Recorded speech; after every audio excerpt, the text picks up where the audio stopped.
Welcome back to another episode of It's All Been Trekked Before. This one, it's a two-parter. It's the only one two-parter. It's the Menagerie. We'll talk about it at length. Something else to check out.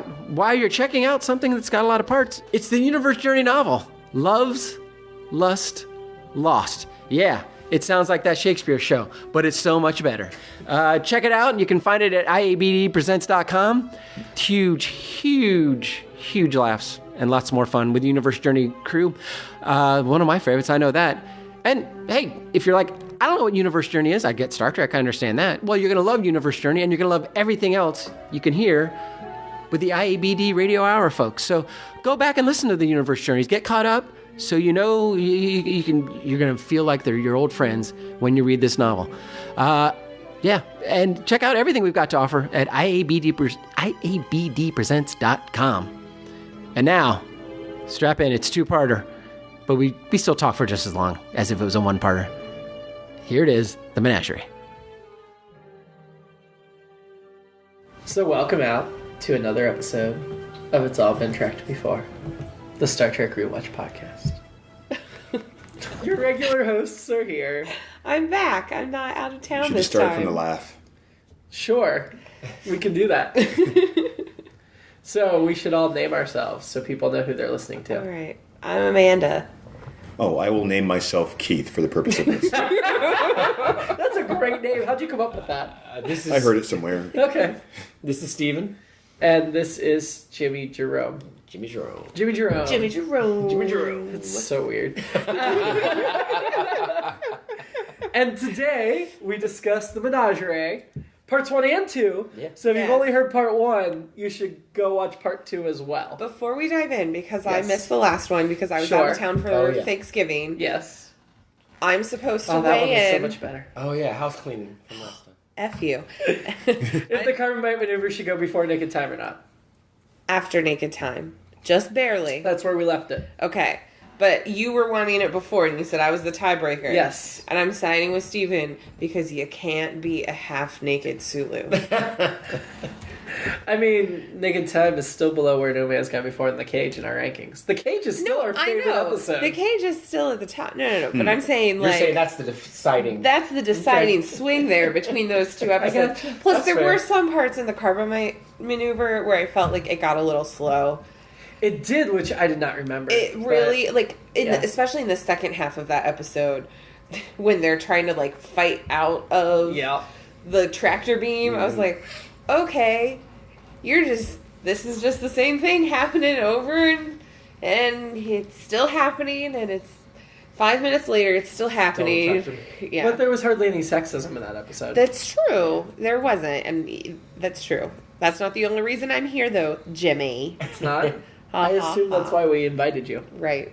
Just so you can have a woman to point out all the sexism. Yeah, because we just wouldn't notice it at all. Yeah. So, yes. You really have to look hard. And I won't pick Bailey because you'll mock me for The surname. the surname. Oh, okay, wait. I already minimized because I wasn't thinking. So for your guy of the show, you have switched to Bailey from Fisher. I was going to switch to Bailey, and I know you said you were going to mock me, but I like that he was human. Well, if you'd married him, you wouldn't have to change your last name. Well, and then you guys went into the whole thing about it could have been like my brother's great grandkids or Yes, whatever. it's true. So this is a light switch to Bailey because I'm probably going to switch again for the Menagerie. But Yeah, that Pike in the chair really gets it. When he gets the light boner. boing. Yeah, but I liked that he was like, all right, I'm going to go hang out with Clint Howard now. Yeah, he was pretty cool. Yeah. I liked That Bailey. was such a strange finish for me. It's so fresh in my mind. The end of the Corbin movie. Yeah. It's just like, Yeah. let's just hold hands and walk around the corner, and that's it. That was strange. And scene. It's like, Well, they what? kept it going while the Credits. music played. Yes. We're just walking around this. Yeah, no, it was pretty ridiculous. Yeah. But I still really like the meat of that episode. Well, that's all. I just wanted to update you on those before we Okay. dive Fair into the enough. Menagerie. Did you have anything else about the cover bite maneuver you wanted to add? I mean, changes. as I told you earlier, off camera, off microphone. This is all off camera. It is. So as far as you, it's still the Telosians beaming into our mind in 13 years. Actually- and we get to rewatch this. Throbbing brain. You didn't put tape over your laptop camera though, so It's we'll true. The NSA is probably watching. Oh yeah. Excuse me. I was saying that I thought it was actually pretty humorous, or at least it was.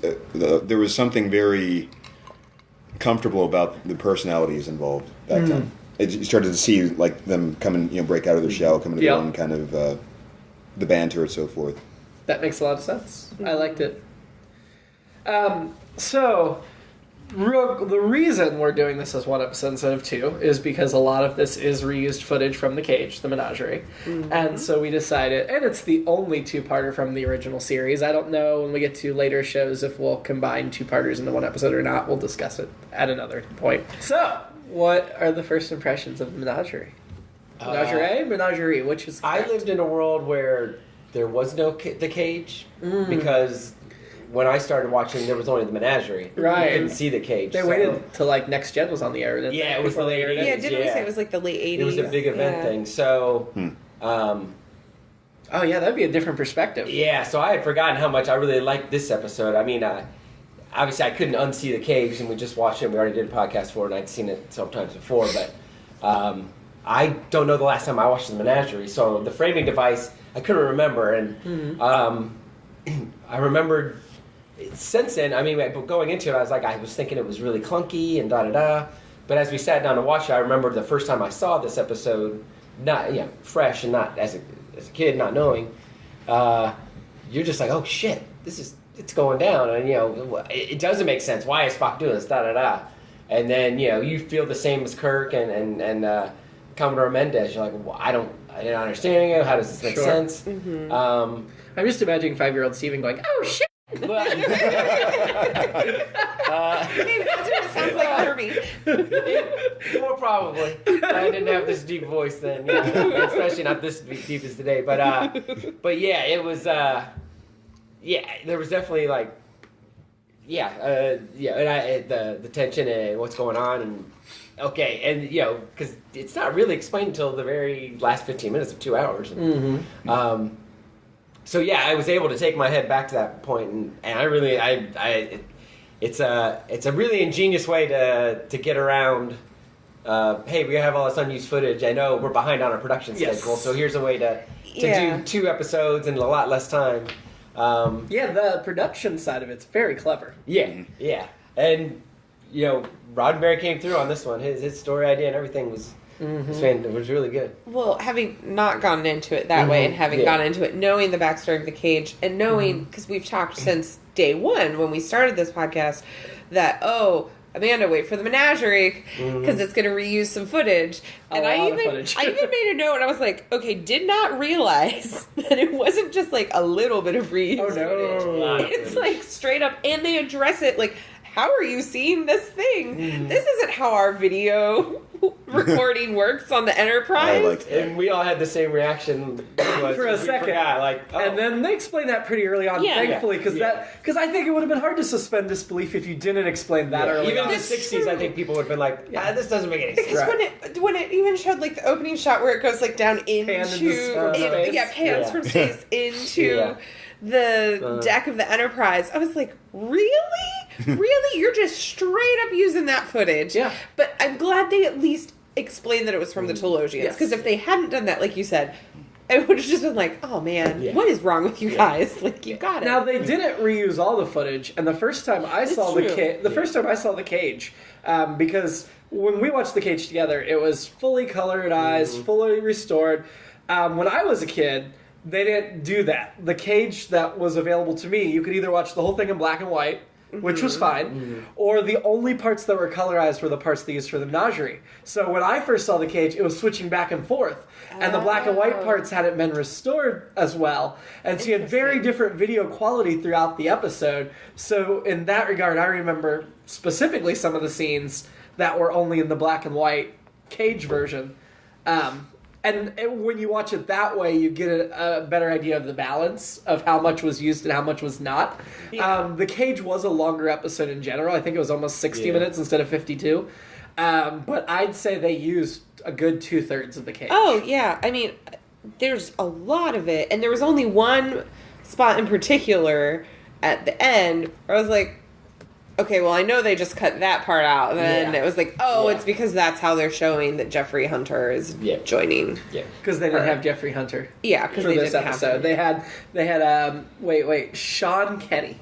Yeah. Yes, and the really bad makeup. I'm sorry. Like, I know he was supposed to be, like, disfigured, but I feel like they tried to, like, cake makeup on his face to make him sort of look like Jeffrey Hunter, but... It was the 60s. It was just bad makeup. He is best known for The Corpse Grinders, The Toy Box, Terminal Island, and the Savage Abduction, the bloody slaying of Sarah Rhinelander. Those classics So really, I he's forgot best known about. for this, is what we're saying. Yeah, he only has 15 credits, but he most recently was, I assume this is a fan-made production, 2016, Star Trek Captain Pike, where he played Commodore DePaul. Huh. All right. So that makes me want to see that. But yeah, his credits peter out after 1976, except for like 2 in the last year. Well, Keith, so what did you think, just overall impression of the Menagerie then? Because you've come in and out and watched some of these episodes on your own, not with us. I was amused by most of it, I will say. Overall, I thought it was actually very clever the way that they wove some of the things into there. It was funny to me that the characters asked about the cameras, and then I really wish one of them would have said something about, okay, but what about the background music? Why is that there? And good point. That is a Good point. good point. and just And was like, wow, this is really well put. They have a really good sense of how to do these things. Were there times where the older the cage stuff wasn't remastered or whatever? As much, when they were like showing on the Which view I thought was screen. cool for that Yeah. the effect. Yeah. Well, and I mean, how many times did they say, this was 13 years ago? Yeah. I really got it. It was 13 years. 13. Oh, was it 13? I wasn't quite sure. Uh-huh. Okay. Yeah, 13 years ago. But it did Which help. I like that they said it so far ago, because if it had happened right before Kirk took over and the show started, it would have been hard to explain the different painting on the bridge, the different uniforms, Spock acting differently. Whereas if you say it's been 13 years, you're like, okay, they've had time to renovate and redesign a little bit, and Spock's grown into somebody That's a little true, bit. yes. So setting that time gap, even though it was filmed like a year earlier, worked really well in their favor. Well, I think it was still filmed a little bit more than a year earlier. I think it was a little Because- bit more, but not like a whole 2 years. Yeah, I also liked that it did make sense then that the video looked a little older, and then you also have the whole thing that it's coming from the Telosians, and It would have been nice if they'd gotten a couple of the cast members from The Cage to come and reprise their roles. yeah, but at that point, I don't think they were worried about that. No, they weren't. They were just trying to rush. trying to rush. And I in. noticed when they're in part 1, when they're in the court martial, you've got Scotty in there, you've got McCoy, you've got that woman officer that's taking notes, and then in part 2, they're all gone, and it's just Yes. There were also, security officers all around. There was one security officer, the 3 people on the panel, and Spock was everybody in the room in the second half. part 2, yeah. There's another thing I noticed, and you might want to go back and maybe you already knew this. When he's making the announcement over the intercom, they cut to the hallway and they show the same footage from the episode before. That When wouldn't surprise me. Yeah, they like used stock footage. the couple in the hallway, like almost sort of holding hands, and they're looking up at the intercom. The 2 security officers or whoever. And That was from the Carbonite maneuver? Yes. Nice. So Nice catch, that was sir. really.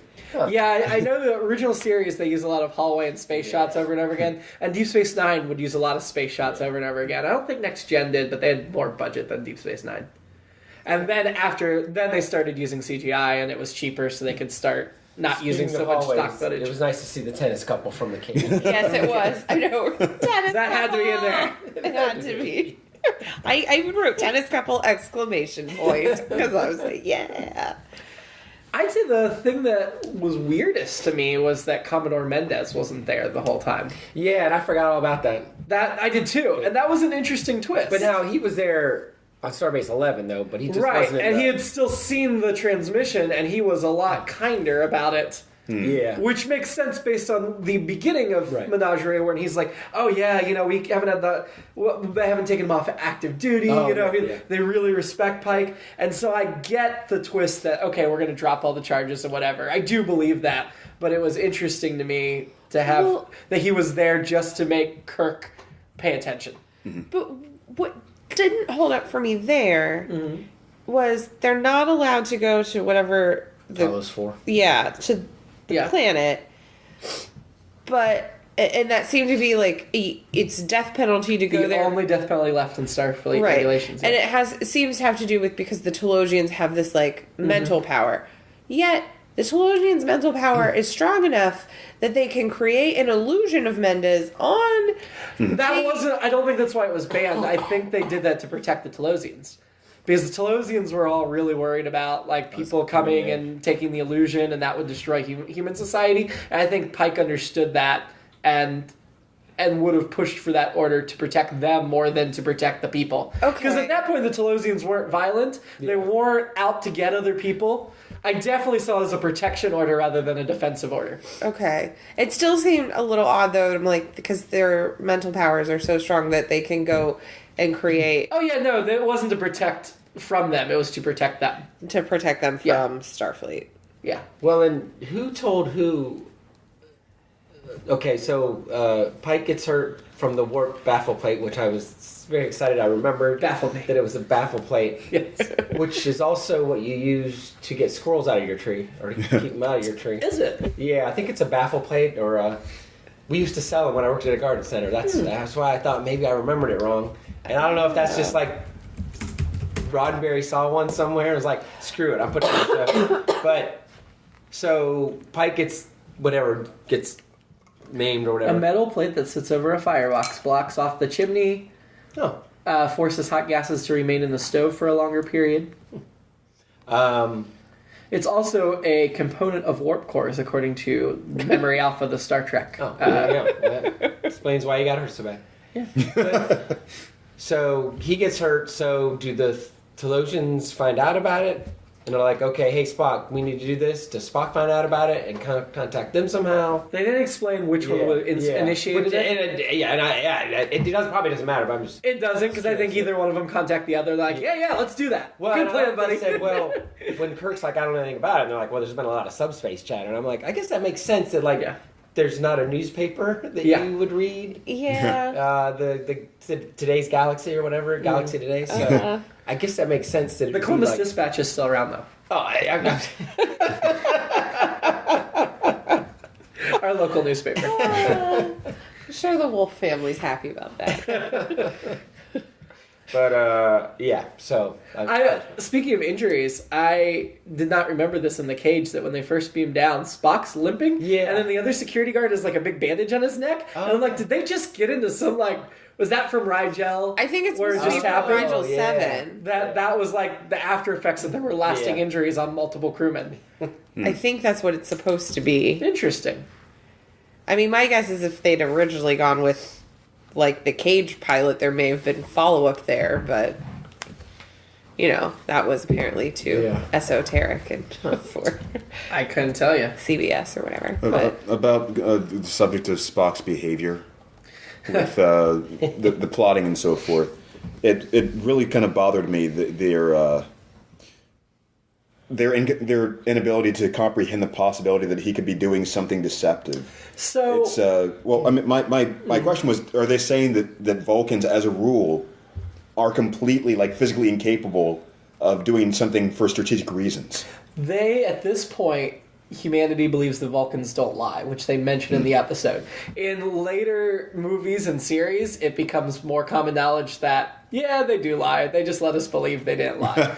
And so it was a misconception that that Starfleet had as the race as a whole that was later cleared up. Interesting. Yeah. But I think part of the reason that changed was more Star Trek wanted to have Vulcans lie at some point, and so they're like, let's just pretend that was always, part of the plan. But at the same time, Because Spock does lie through. Well, again, isn't it Wrath of Khan where Saavik says you lied, and he says, I exaggerated. yeah. And But like in Next Gen and stuff, they don't bat an eyelash if a Vulcan lies. It's like, oh yeah, Vulcans can lie. Just like in the early days of Star Trek, they believed that Vulcans didn't have emotion, and then Right. Spock later clues them in. Yeah. No, we have emotions, we just bury them deep Right. down. Yeah. Yeah. But also when he explains his actions as, oh, it was all completely logical, you get the idea that maybe it wasn't quite, but Spock has that little spark within him where he can be a little obnoxious. Yeah. In a good way. But That's funny. I liked, well, two things, that it allowed Bones to really, like, defend Spock. That was a great Bones I thought that was It a is. really great scene of him just like, no, Kirk, like, this is Spock. Why would you even think this of Spock? And the way that he just defended him, I loved that. And then I also like that then it kind of tied back in at the end where Kirk is like, Spock, we got to talk about this emotionalism that you're having, which, first of all, I don't know that emotionalism is a word. It is in the future. Oh. You know how we bastardize words and then they get added to the dictionary?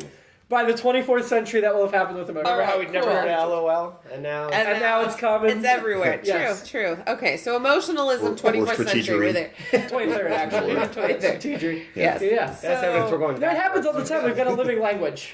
But I like that it ties back in because there's always that Kirk and Spock emotional versus logic. Yeah. And in this whole thing, you can see that Spock is being a little more emotional because it's Pike. Mm-hmm. And even when it's showing like the quote unquote footage from 13 years earlier, and he's a more emotional Spock at that point. Mm-hmm. So I felt like it was a good balance, and then to throw it back in and Spock just being like, no, it was logic.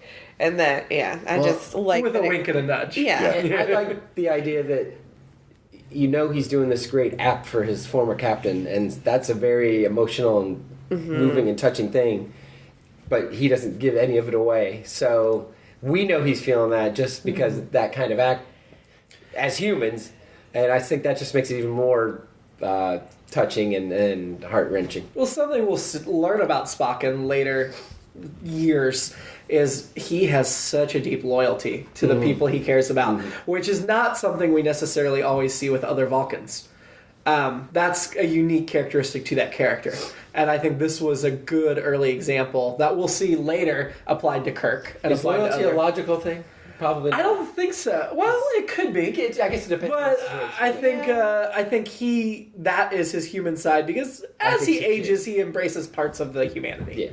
Yeah, I mean, but it's also interesting because when you look at like Spock from The Cage or 13 years ago Spock Sure. in the Menagerie, he's more emotional, and then by the time he's with like Kirk and Bones, he's much more. Well, that follows through too, because when the motion picture comes about, he has now like worked so hard to erase all traces of emotion. Yeah. He's undergoing a ceremony to completely, basically rid himself of any lingering emotions. So it is an arc that he undergoes. Yeah. For sure. One thing that I thought was really weird was the ending of part 1, Kirk by himself in that room. Yeah. I wrote that I liked it, and then it went on. It went on too long. Like, when at first I'm like, oh, this is great. Yeah. He's by himself, and he's pondering, and then it's like, okay, it's still going. and then at that point, Shatner's like, what am I doing? All right, I'll straighten my uniform. And then he turns very sharply and walks Like, up, okay. which I'm like, is he counting in his head 1, 2, 3, turn, go? Like it was choreography. It was just really Probably. weird. It was like, they had this great moment. And Right. I was like, yeah, if they right away, it's like, oh, okay, that's. There were a number of great Shatner moments where you got to read his unscrutable face. I thought he was really good. I thought the very end of the episode where he's left behind and he's absorbing what's going on with Pike, and he's taking in what the Spock stuff and all this stuff. I thought Shatner was really good there, and I thought that was the right amount of time, and it was great. So I thought they both ended really well. This transitions into something else that I had written yeah. here about the again, coming back to the production value of what the Telosians were doing. So this transmission is coming through, and they had a nice clean break where people could kind of have a recess where Kirk is doing that. They come back the next episode, Spock sits down and goes, and previously on this, and does like a segue into here's where we left off. You recall we did this thing, and cue right there, hit. And so then there are other times where he's like, hey guys, we're ready. Come on. Roll it. That's because this is before every episode of any television series begins with previously on. But they didn't do the straight previously on. Right. They did Spock recapping it. Right. which That's what I interesting. mean. Is that, like, they had to do it some way because that different. wasn't a precedent in 1966. But so they even cut off conveniently so they could have these conversations. Yeah. And as I was saying, Spock was like, okay, we're ready to. What's going on? Lo didn't knock on it or anything, but he wanted to. Well, that's because that was an overnight break, so they were starting the next day, whereas the other ones were same day breaks. They were asleep or something. Yeah. Time zone. You know, when you have like a 10-hour recess, you got to recap. That's what I'm just going to make up. Actually, I thought most of the breaks were really good and natural. The one that really bothered me was the last break for no reason, where then they handed down the guilty verdict. I'm like, such a forced scene. Yeah. Okay, that bothered me. Because I'm like, if they just like called a vote and they're calling him guilty, then why are they still in this court-martial room watching this? Like, that felt... And why the Telosians cut off the transmission at that point. Yeah, that just felt None of so it made weird. sense. I was like, wait, how are we back? Why is this happening? I don't understand. That, to me, felt like they wrote a dramatic scene, and then Roddenberry didn't want to throw away the dramatic scene, but it didn't gel with his ending, so we're just going to do both. Well, it also seemed like they were just like, let's have a dramatic commercial break. And then by the time the commercial is done, no one will remember what we just did. I think the Telosians were showing that, and then someone was like, hey, we got a break for lunch. Oh, okay. And then somebody was like, hey, boss, they're convicting him right now. Oh, shit. All right, back on. Roll. So Amanda stumbled onto another one of my notes that I wanted to bring up as like a pitch for It's All Been Done at some point. Okay. So if we're doing a good flashback sequence like that, I would like them to actually include commercials. I was really hoping the Telosians would put a commercial in with it. And you're like, what's going on here? Where's That this would be product? awesome. And then I love that. Remind me down the road. I guess I'll go to the bathroom while they're doing this, and we'll be Their back. commercials would be the most enticing ever. They would convince you wanted anything. Yes. Yeah. So while we're talking about the court martial, Yeah. I want to transition into fashion for Vina's little rope dress. fashion beat. That's pretty cute. Oh, we've covered that. I want to talk about nonsense badges and tribunal resemble dungeon dice. That was my note she was reading. Yes. They didn't glue or sew the triangles on straight at all. I thought they looked like that, or like when you get a category right in Trivial Pursuit. And why did Kirk have more going on and an extra badge than the Commodore? No, the Commodore had more. Right? Kirk had more than Spock. And so I assumed those were like commendations for things done. I thought it was like the military where you were in the bars. Right. Yeah. They It just was were really poorly put together. Super colorful. Oh, yeah. And I loved how they all had fancy court martial. I know you said it's their dress, but in my mind they're the court martial uniforms. And because they were all had like the gold trim around the Well, we're not many neck episodes away and- from the court martial episode. Yeah. So that. Well, this isn't the last time we see the dress uniforms. And every Star Trek show has dress uniforms that's a variation on the regular uniforms. But I'm upset because poor Pike is an invalid, and they say this several times. They don't give him a fancy uniform. I was They watching just for that too. leave him in his weird wheelchair thing. Why would they do? I mean, why would they get out of there and dress him up for that? I mean, Because, damn it, he's an officer too, and he deserves dignity. They should have just glued the triangles on the outside of his wheelchair. just give him some four-sided dice. They could have Put him on glued there. some like fancy gold on him. I'm just saying he missed out. Also, there was a really fancy insignia when they were at the Starbase 11. Or Well, whatever. in the original series, every ship or starbase has a different insignia. But look, I even The drew Delta, it. the Delta Yeah. symbol It is just for the Enterprise in the original series. Okay. By Next Generation time, they adapted the Delta for everybody. Well, it was a fancy, flowery insignia. It was And I cool. enjoyed But other that. star bases and ships we see will have different insignias as well. If Pike had wanted one, he would have said, "Decorate." Decorate. Yes, because Pike looked like a Dalek. Well, he looked like Davros, the creator Yes, of the Daleks. he looks. Yes, he does. I was trying to Sorry. figure out when Davros was created, because the Daleks would have premiered before this episode, I think, because Doctor Who was early 60s when it started. Yeah, But I was trying to figure out if Davros, the character, came before or after Pike in this episode. I believe before. Was Davros wasn't in the first Dalek episode, was he? No, but I think Davros was pretty early on. I thought Starbase 11 looked really good. The mats. Yeah. This first It couple looked shots. just like the Starbase in Star Trek Beyond. Yeah, there you go. Yeah, I thought it looked really good. If they had zoomed further out from Starbase Yeah. 11, Yeah. it would have been a giant Yeah. glass No, snow but globe. the set painting for that Yeah. was Yeah, no, that was really- good. really It was. sharp. And I liked. I wonder if they did that to be like, look, we know the production value was a lot higher Yeah. when we filmed The Cage, because there's Oh, also some those other great nice paintings. mats, yeah. They get nice more matte paintings. money for pilots than they do for regular Well, episodes. yeah, but the production value, I think in general for this episode just seemed, well, I mean, 2-part episode, but it seemed higher just between multiple costumes. I and thought everything looked really good except for the shuttle when it's first heading out into Yes. space. The shuttlecraft Yeah. Picasso, if you Yeah. read the front of it, Yeah. which I thought was cool. I like to see because they have great shuttle names in the original series. Galileo, yeah. And I used to love, I guess I still do love the shuttle, but that was the one shot I was like, Davros That did might not look appear worse. until 1975, by the way. Oh. So even though they may have copied the Daleks slightly, I think the Daleks stole Davros from Captain Pike. Just saying. well, the other interesting thing about the Starbase is when whoever the ensign or yeoman is out there, it looks like she could sense that they were beaming down. Like, which did she knew they were coming. Right. Did she know they were going to be there? But it's like, she's like, oh, Probably. I can hear them.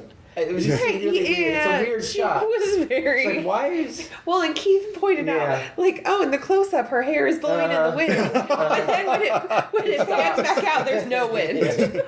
I thought it was interesting. Her name was Piper. Yeah. Her last name, and she said, I've heard about you from, and I thought she was going to say my father, because Dr. Piper was Kirk's medical officer in the Where No Man's Gone Before pilot, but instead she talked about Some other some woman. friend. Somebody might So, be this is probably just no relation, but I thought for a Right. second that would have been a cool tie-in to Where No No, Man's they Gone had Before. to make it very clear that he's a womanizer. Well, I like that moment. That I was a like the great moment moment. with the women of Orion. Those Yes. were Right. both great. When it cuts When Pike out, got the boner. Those were Yes. both great. The beeper boner. Wait, and there Scoundrel is Kirk moments. when they're talking about her in the court martial room, and they're like, "No human male can resist them," was the exact quote. I mean, they're right. Slave Orion. I was just like, "Oh my god!" I No, know it's you true. guys were all like enjoying that, and I Oh. think that might have been the part where like Keith is like, "Amanda, are you falling asleep?" No, it was. or earlier on, maybe. We're just remembering how good Rachel Nichols looked as the Orion girl in the Star Trek movie. Sure. 2009. I thought, well, every time a woman would come up on the, on the flashback sequence, I kept thinking to myself, I wonder how Kirk is reacting to this. Do you think he was going to like say, hey, so what's her deal? What's she doing now? I was very happy to see Yeoman cold again. One more time. Hey, I was happy to see Jeffrey Hunter as Pike There again. you go. I drew a heart and wrote Jeffrey Hunter. Love Jeffrey Hunter as Pike. And I was even more excited to see Yeoman Cole when I was reminded that she has a strong female drive. Right? Yep. Strong female I drive. had to ask about the wording, just so Because they couldn't say female sex drive in drive. 1966. That part still just made me like, ugh. When Hey, there's at like, least oh, they- you must choose between these 3 women. At The least- blonde, the brunette, and the redhead. I will say, at least they acknowledged in 1966 that women had sex drives. Because I think Sort of. most shows would not No, have. no, no, that's point. fair. And that was a Sort point of. that I know Barbara made in like the episode that she did with the two of you. Like, oh well, women could actually have Well, these and- things and wear mini skirts and yeah. To be fair, they weren't saying they had them in 1966. They said in the future sometime Right. they will have them. That's true. what they were actually saying. Yeah. Even though it would be euphemized. They were so optimistic about the future. They sure were. I liked when the message came through the computer, they're like, and it fades out, and I'm like, just replace the ink. Yes, you did say that. Just replace Well, the and along those lines, to get back to Captain Pike, I think it's fascinating from our perspective now, whatever. Just it's iconic, Captain Pike, that outfit and that look. I remember the Star Trek trading card I had that had that picture.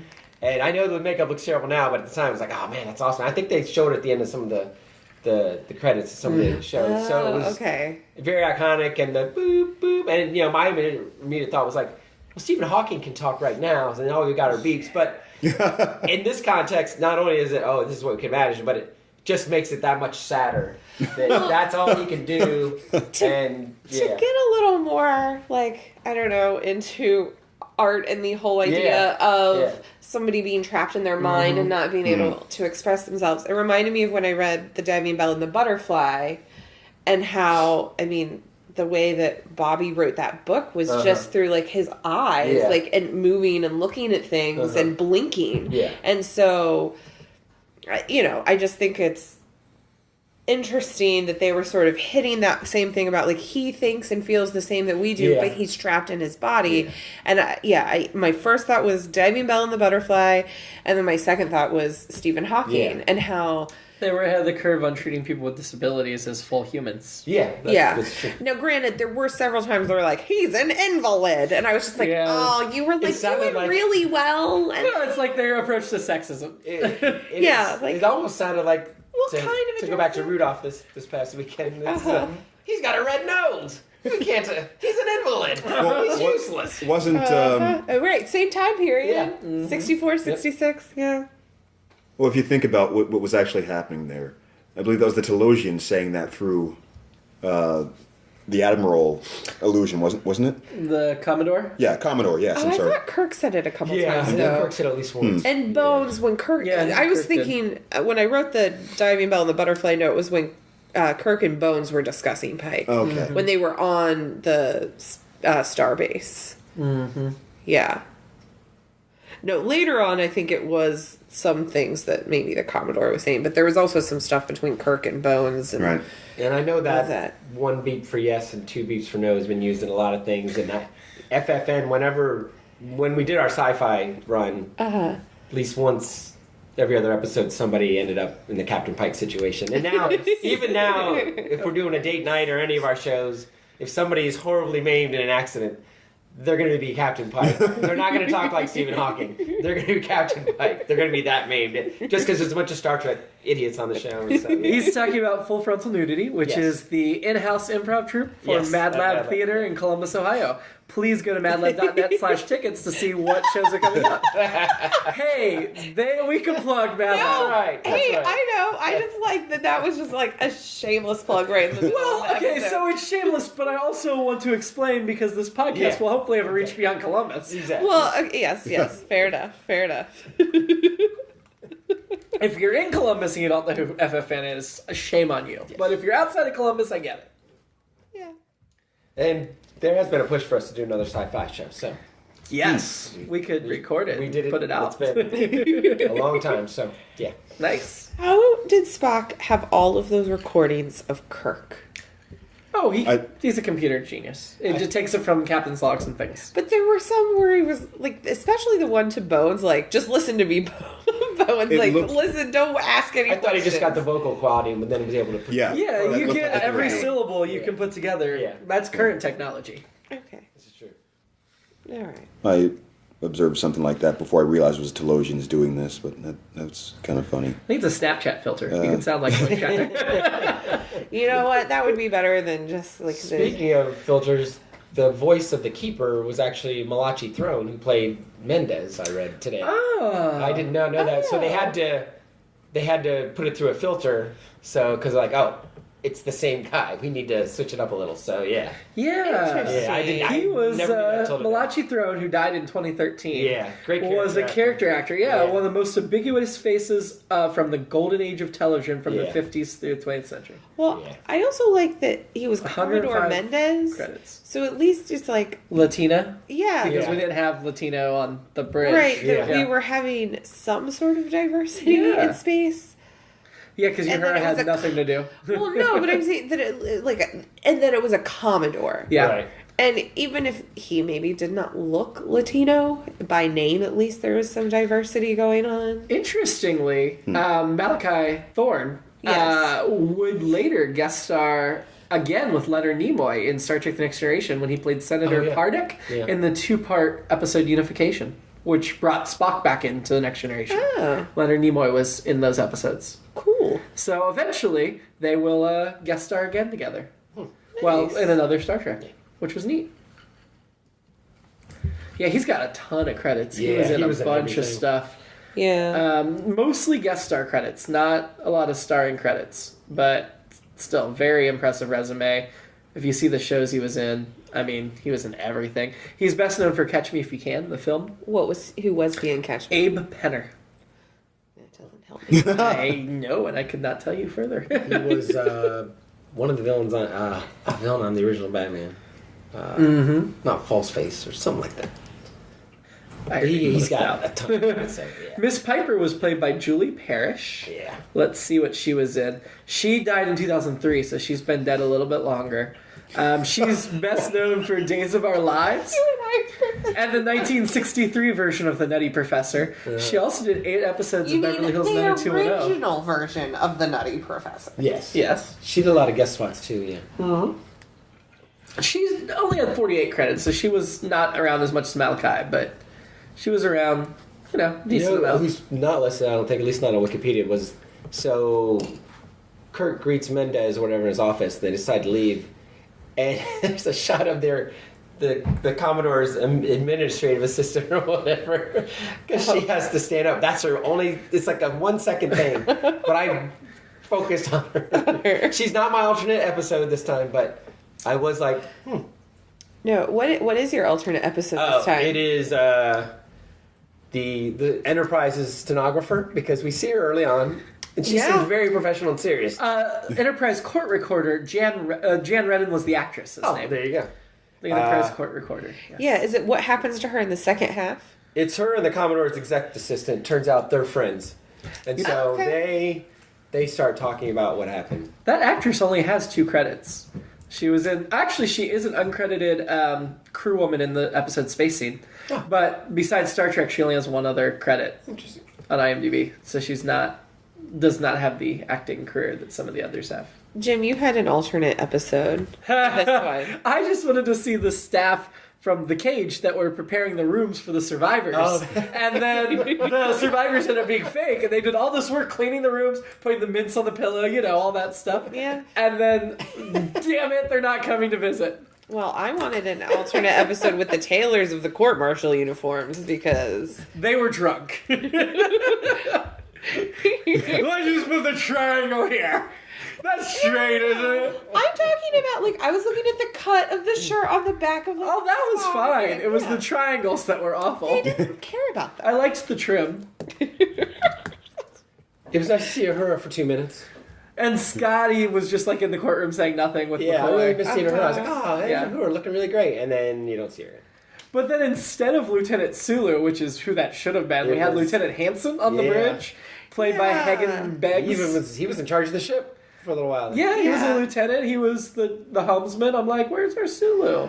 I did think He's it was got interesting 64 IMDb credits. He did a lot of stuff. When Spock just turns himself over to Bones, and Uhura is like, "What is happening here?" She pulls the thing out of her ear. It's serious now. This is in the new version. crazy. She would have run up and kissed him and had a moment.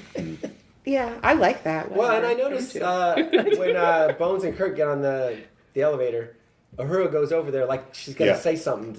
Now that after those first couple episodes we saw them flirting, we talked about flirting, and with the movie, I'm like, all those little things I'm deciding I'm connecting them. Because she goes over she's going to say something to Spock, and then she's like, okay, later. And that's for behind closed doors. Yes. You don't have to raise your hand. You can just Well, the just talk over us like we're doing. Yeah. as I was saying, right. So this is something you may want to edit out for spoiler purposes, but yes, for It's All Been Done Radio Hour, which I have to keep talking about. That's fine. I will not complain. Yes, Universe Journey. So was this the thing that inspired you for March to War?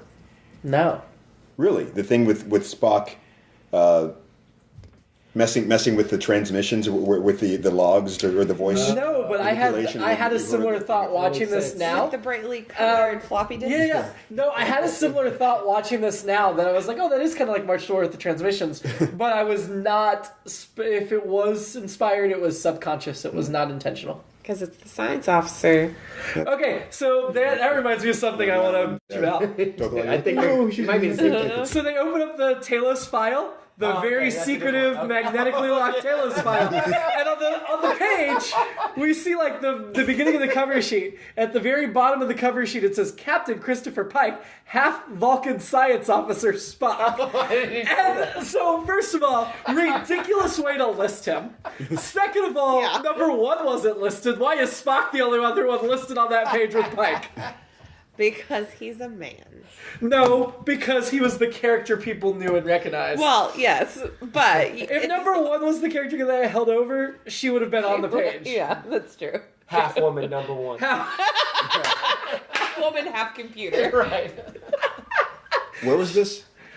When Kirk got to see the secretive file that the Commodore showed him in his office. Where he like it held was the thing the red over it, binder was book. like, and then it just popped That open. was just the cover page, and their names were like a much bigger text than the rest of the... Well, it's expository information. It was just conveniently ridiculous. placed for him to go. Oh, so this is where Kirk is connecting a thing with Spock Yeah. to do this. Oh, there's a relation to that. And was that one page the extent of... No, there was more. We just There's didn't turn the other page. stuff. Yeah. So I felt like they got everything across there. But I guess Yeah. there are a lot of details probably after that. Not that many, clearly, because that did not clue them in on what was going on. Okay, I just had something that just occurred to me. Yeah. Okay, Kirk didn't know about Pike being hurt in the accident. Right. And they're like, oh, subspace chatter. chatter. How did Spock know? That's what I was saying. Spock pays attention to the gossip. Yeah, he might have heard from, since he served with them and all that. Or the Uhura. delusions. Uhura, Or- because they got that friendship. That's right. Uhura's probably listening to all the chatter, Yeah. and it's like, hey, Oh, that's Spock, I don't know why. guess I'm what? sorry, Oh, that I makes missed you sense. saying that earlier. I Yeah. just, like, as it's been percolating in my Yeah. mind, I'm like, well, then It's- Could have been checking up on it. It's too. unanswered, Yeah. but yeah.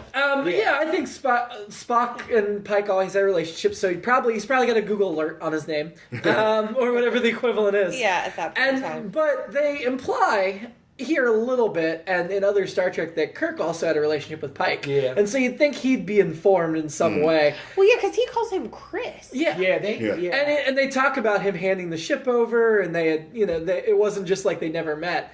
Honestly, when I was watching Star Trek Into Darkness, and Pike got like shot when that alien ship was attacking, I really thought they were going to put him in the wheelchair. That's what I kept thinking. I was hoping, I was so disappointed when they killed him, because I was like, I want to see him in the beep chair. I mean, it'll be a better beep chair, Yeah. but I wanted to see him in the beep chair.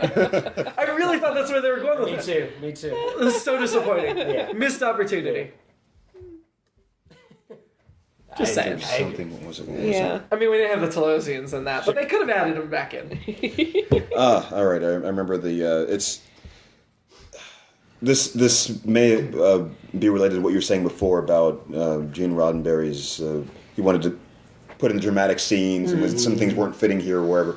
But no, all right, no. It's a larger thing, I guess, about the flow of the story. So the second half, it seemed like, at least I was figuring out what was going on there. It seemed like Kirk was even figuring it out eventually. I mean, it seemed pretty apparent, like early on, like, oh, this must be what Spock is up to. He's showing what these explosions can do.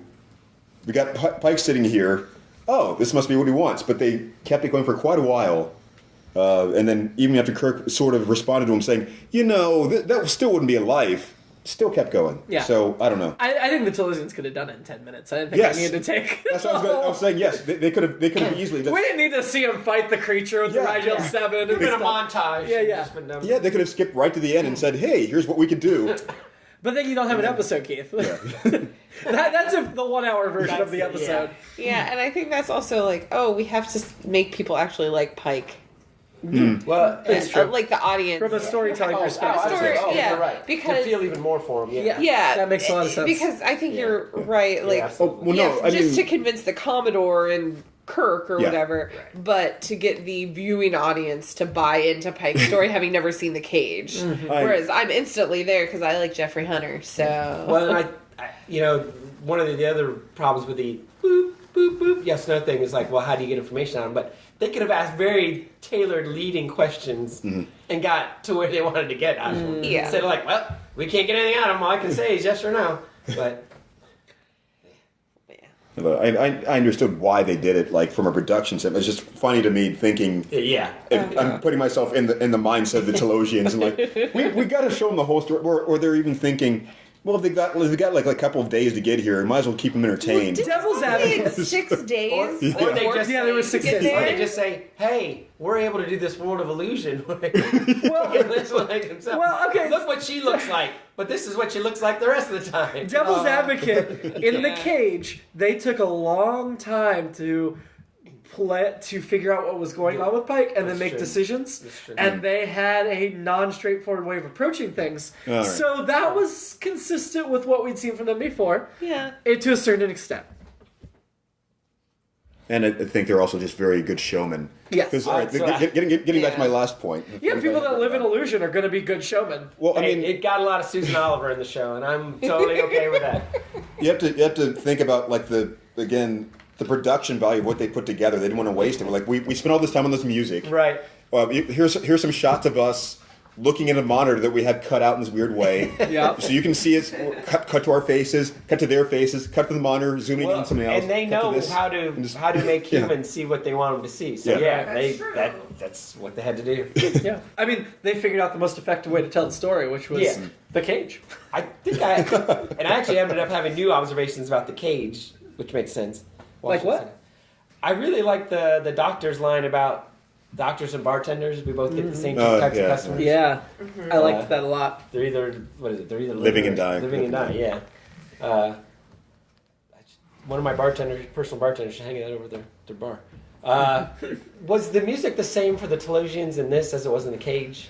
That's what I Probably. couldn't remember. I think Yeah, I mean, that's why it was funny because they With the had guitar. to lift it right out of the Yeah. episode Yeah. and play it in its I entirety. So really enjoyed that Which- piece of music. Only felt odd when they're like, are you going to give Vina back her illusion? And more dramatic music. We Yes. don't see what the and more is. Because they had to save it for the tag. Right. Well, that's at But that point I still. was like, why did they not show? Oh, that's what they're doing. Okay. And I had a thought about the nourishment. Remember, he's like, it's this The blue protein- liquid, the Romulan ale. the protein complex Yeah. that the Telosians give him. And they're like, it sounded very unappetizing. Like, well, we can make you imagine it's whatever you want. Why doesn't he say, yeah, make it a pizza? Yeah. Don't eat that. I Instead, really he's like big all right, juice I'll Ribeye, bloody ribeye. Yeah, something. I think he's resisting Ice at that cream. point. You're probably right. Yeah. You're probably right. He's not going to make himself more comfortable because he doesn't want to guess get you're right. comfortable. Mhm. Chocolate. I'm just going to Makes keep sense. listing foods that it could have been. Yeah, but Here's my final question on Vina. So they're like, oh, we put her together. We'd never seen a human. We didn't know how to do it. Well, now you just had 2 more here. How about you take a little time, figure it out, and fix it? maybe it's give too it late. another The try. scar tissue's already built up. It's and possible. Things have healed. I'm just throwing that idea out there. Maybe I just thought, well, the Telosians were vaguely humanoid. Should they have just I built was her gonna like say- them? Oh, that's I was just about to say that So too. really, she should have been basically the same, but with a giant butt head. Yeah.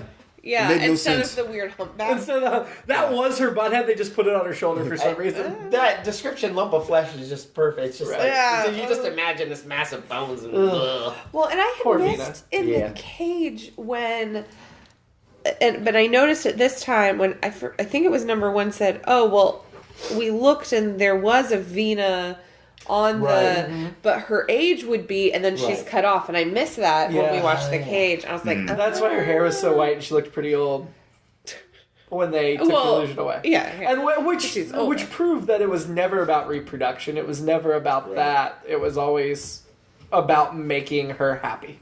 Which gives another layer to I what hadn't they caught were that. doing and why Spock and Pike would think this was a good idea at this point. for Pike, yeah. Yeah. Because No, they definitely really cared for Vina. And the torture was the one thing that I thought didn't quite make sense. But then I'm thinking, well, if they're viewing her as a child and their parents, they're going to punish if they're misbehaving. And so I think that they were coming at her from a place of compassion and were trying to do their best by her. They also could have been fabricating some of that for Pike's benefit to make her True. sympathetic for him. True. Or to him. And, bringing down the other women, I think, was still also a ploy to try to make Pike go for Vina. knowing. I mean, they would have known that Pike's not going to go for his crewman because that would just be inappropriate and wrong. And The only other thing I guess that I had that I think really matters was the computer room that Spock like breaks into.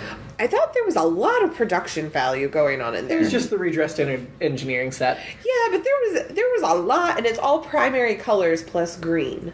Well, I think their thinking would probably be this is a starbase. It needs to have more stuff than the Yeah. Enterprise starship because it's in a giant snow globe and it's all clear in was space. it the Yeah. records room or what? He was the chief of the records. Is that what his?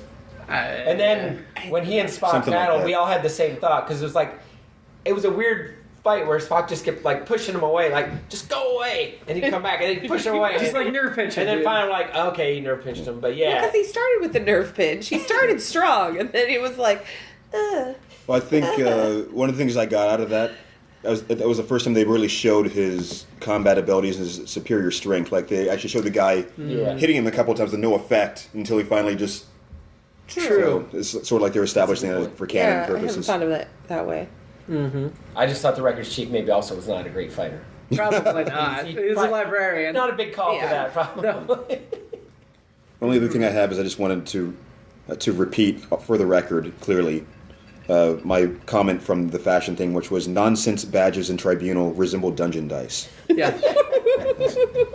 That's worth repeating. Yep. And how many star bases are there? This is Starbase 11. How many do you think there- 732. Ask a silly Seriously? question. No. Oh, I thought maybe Yes! I thought maybe you knew. I'm glad I you knew did. you were making it up. I can tell by your face you knew. And I knew Amanda knew because she knows me, but I love that I pulled Keith for a second. Okay, so let's start with our women-men ranking. Steven. Can I go back to Susan Oliver? Yeah. I think so. It's a new episode. I mean, Elizabeth Denner knocked her down, but now she's knocking down Elizabeth Denner. You said it was whoever was right in front of you at the time, so... Wait, have I replaced her since then? Or, No, you have. You've done a few. Helen Noel Isn't she- is she's your the rank? current rating. Or are you going to go back to Vina? I'm going to go back to Venus. Susan Okay. Oliver. Which I know won't last long. I don't know what our next episode is, but... The Conscience of the King. Okay. Just from watching all the episodes they showed in For the Love of Spock, I was like, oh, I'm gonna change it. Maybe season 1 and 2.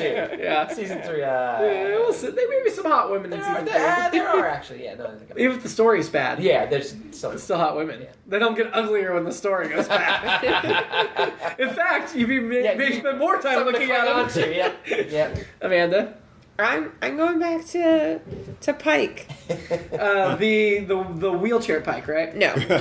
I'm going Invalid with... Invalid Pike. No. I'm going with Pike in the 13-year flashback. Gotcha. Interesting. I thought you were gonna go with Mendez. No, you didn't. I thought you were gonna go with the Telosian and their sexy throbbing brain. Oh, it still creeps me out when I see it. I'm gonna hang on to Andrea, although Or is it It's Andrea. Andrea from Orlando Girls Made. Although Piper was pretty cute. She is. I'll hang on. She was to around a Andrea, little though. longer. I'll hang on to Andrea though. Keith, you wanted to weigh in? I'm standing as usual, although Okay. I will say that Vina was beautiful in this. I mean, I had forgotten like how it's Yeah. surprising sometimes. You specified when we did the cage that your version of Vina that you said was the sexiest was that very beginning when they find her as a survivor. Yeah. That's the one you... Yeah. Okay. Yeah.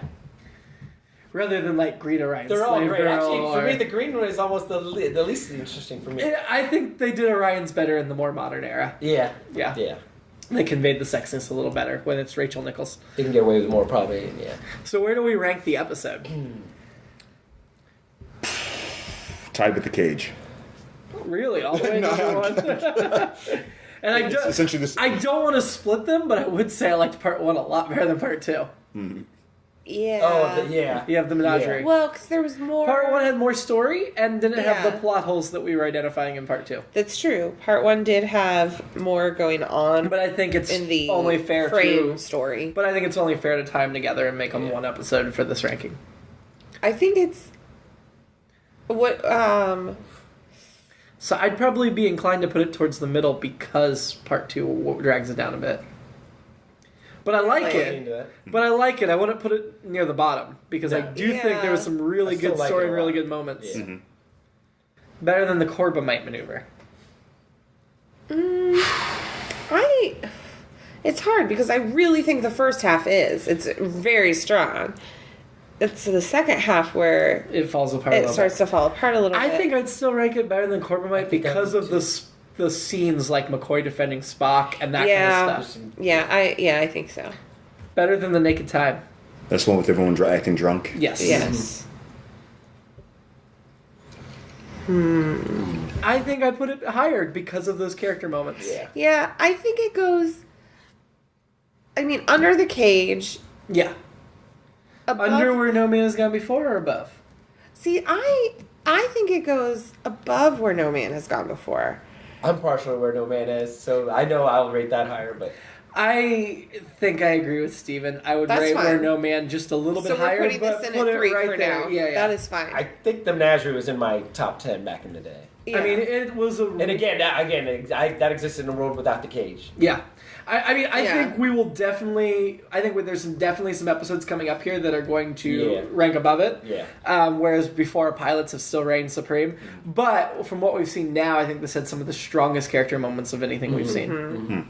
yeah. Yeah. Well, like you run. Do you have a different opinion? You are welcome to weigh in. No, the only difference of opinion I might have is I probably enjoyed the second half more than the rest of you, simply because I found the problems entertaining. The plot holes entertaining because you saw what I was thinking about. Yeah. I'm imagining the Delusions doing all this stuff. I'm like, okay, so now we need to put this dramatic sting here. Ta-da! You know, just like, for the, And there's, the Delusions are this advanced race and everything, but they still need to reach inside there. They still need to slide the door open to grab something so they can grab it. And they can't make them the illusion. It hide reminds back. me of the line in Superman 2 when the Zod and the supervillains are just destroying everything. Yeah. And Lex Luthor, Gene Hackman says, all this accumulated knowledge and these dummies can't figure out how to use a doorknob. You can do all these illusions, but you still have to. And they still will turn and look at each other like, did you hear that? Of course they heard. You guys, your big pulsating throbbing brains. brains. it's for Yeah. effect. Like Right. you know, somebody's at the party. You just saw the same thing. You had to give them the look, like this guy. Look at this. You're right. It's much more sad. It's one thing to be like, I don't even have to look to see it, but it's more satisfying to do the look and be like, Yep. you're right. So next week we have The Conscience of the King, where Captain Kirk investigates whether an actor is actually a presumed dead mass murderer. A mysterious assailant is killing the people who could identify the fugitive. Ooh. It is a good one. As I recall. Yeah, there's some And good it's- Kirk backstory there, I think. Oh, yeah. Yeah. Oh, yeah, yeah. Yeah, some stuff about his past. Cool. Plus Shakespearean actors. Shakespearean? Yeah. Yeah. Well, I mean, it's called The Conscience of the King. Let's just go ahead and let you know that line does play into. What? So there might be a little bit of Shakespeare reference, in there. Yeah. Which I'm not going to complain about because I like Shakespeare. Yeah, same here. Cool. Anything else we want to add to this one? We're good. I think we're good. See ya. Bye. Live long and prosper.